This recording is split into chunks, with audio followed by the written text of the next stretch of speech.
নমস্কাৰ ৰংগমঞ্চৰ অন্য এটি ভিডিঅ'লৈ পুনৰবাৰ স্বাগতম জনাইছোঁ ভিডিঅ'টো ক্লিক কৰাৰ বাবে ধন্যবাদ এনেকুৱা নতুন কাহিনীবিলাক পাই থাকিবৰ বাবে আপোনালোকে মোৰ চেনেলটো সাবস্ক্ৰাইব কৰি ল'ব আৰু সকলোৰে মাজত শ্বেয়াৰো কৰি দিব এতিয়া আহিছোঁ আজিৰ কাহিনীটো কুৰুক্ষেত্ৰ যুদ্ধত ভগৱান শ্ৰীকৃষ্ণৰ প্ৰধান উদ্দেশ্য আছিল ধৰ্মৰ জয় আৰু অধৰ্মৰ পৰাজয় তাকেই কৰিবলৈ যাওঁতে কিছু ক্ষেত্ৰত ভগৱানৰ কিছু কূটনীতি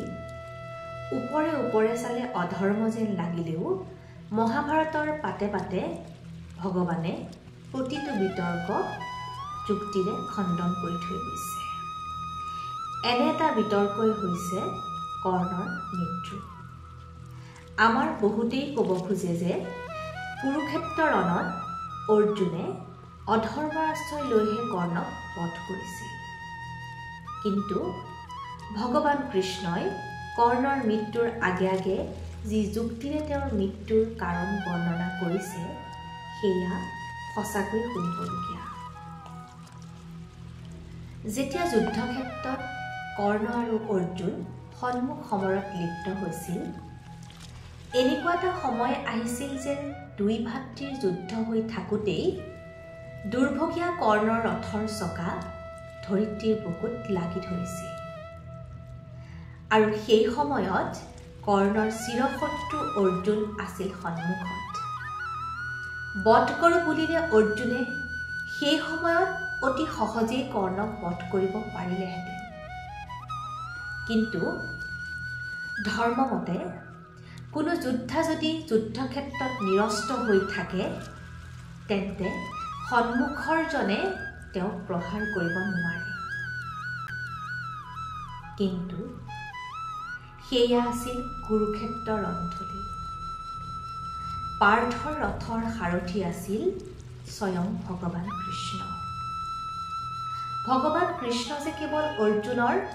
ৰথৰ সাৰথি আছিল তেনে নহয় তেওঁ আছিল অৰ্জুনৰ মনৰো সাৰথি যেতিয়া নিৰস্ত হৈ থকা কৰ্ণক দেখি অৰ্জুন থমকি ৰৈছিল সেই সময়ত শ্ৰীকৃষ্ণই অৰ্জুনক উপদেশ দিছিল যে ধৰ্মৰ কথা ভাবি যদি আজি অৰ্জুন থমকি ৰয় তেন্তে পাণ্ডৱৰ পৰাজয় নিশ্চিত শ্ৰীকৃষ্ণ আৰু অৰ্জুনক উদ্দেশ্যি কৰ্ণই কৈছিল যদুপতি তুমিতো দয়াময় তুমিতো প্ৰভু অগতিৰ গতি তোমাতেইতো ধৰ্ম তথাপি প্ৰভু তুমি আজি অৰ্জুনক ধৰ্ম বিসৰ্জন দিবলৈ উত্তেজিত কৰিছা কিয় আৰু পাৰ্থ তুমিতো ক্ষত্ৰিয় সাৰথিৰ কথাত ভুলকৈ অধৰ্মত খোজ পেলাই বংশত কলংক সানি বীৰ ধৰ্ম বিসৰ্জন নিদিবা যেতিয়াই কৰ্ণই ধৰ্মৰ দোহাই দি অৰ্জুনক ধৰ্ম ৰক্ষাৰ কথা ক'লে তেতিয়া শ্ৰীকৃষ্ণই তাৰ যুক্তিত কৰ্ণক উদ্দেশ্যি কৈছিল কোন ধৰ্মমতে কৌৰৱৰ নৰসভাত পাঞ্চালীক লাঞ্ছনা কৰোঁতে সমৰ্থন কৰিছিলা কোৱাহে ধাৰ্মিক কৌৰৱৰ পাপ প্ৰসাদত অন্যায় পাহাৰে চলি পঞ্চ পাণ্ডৱক বনবাস দিয়াৰ কালত কোন ধৰ্মমতে মত দিলা অধৰ্মী নিষ্ঠুৰ মতত কোন ধৰ্মমতে কৰ্ণ দুঃশাসনে কেক স্পৰ্শ কৰোঁতে সতীৰ কাঠৰ পুতলা হৈ প্ৰকাশ্য সভাত নিমাতে নিতালে পঢ়ি আছিলা ধাৰ্মিক তেতিয়া কৰ্ণই কয় কৃষ্ণ দুৰ্যোধন ভাৰতৰ একছত্ৰী ৰজা অনুগত প্ৰজা মাথো মই ৰজাৰ ধৰ্মই ধৰ্ম পালিত প্ৰজাৰ কিন্তু যদুপতি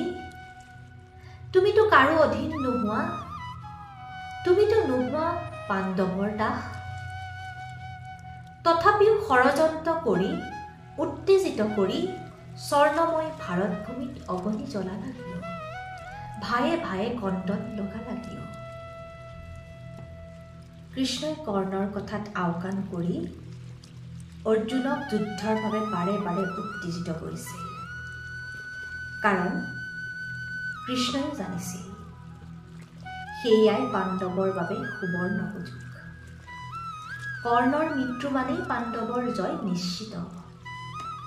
কৃষ্ণই অৰ্জুনক বাৰে বাৰে সোঁৱৰাই দিছে যে কেনেকৈ অভিমন্যুক অন্যায়ভাৱে কুৰুক্ষেত্ৰত বধ কৰিলে। কৃষ্ণই অৰ্জুনক উদ্দেশ্যি কৈছে, পাৰ্থ, যুক্তি তৰ্ক বিচাৰৰ নাই প্ৰয়োজন। এই পাষণ্ডই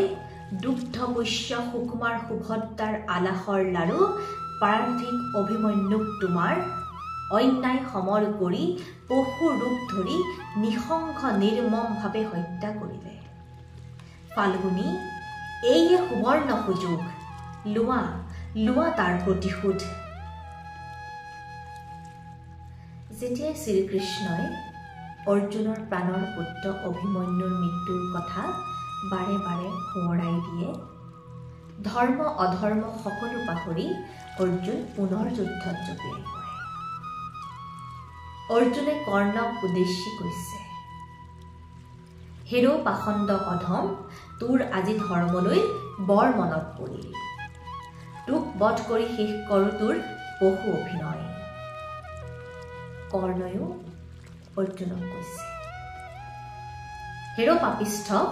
তই কুলৰ গ্লানি, কিন্তু তই আজি অতি ভাগ্যৱান।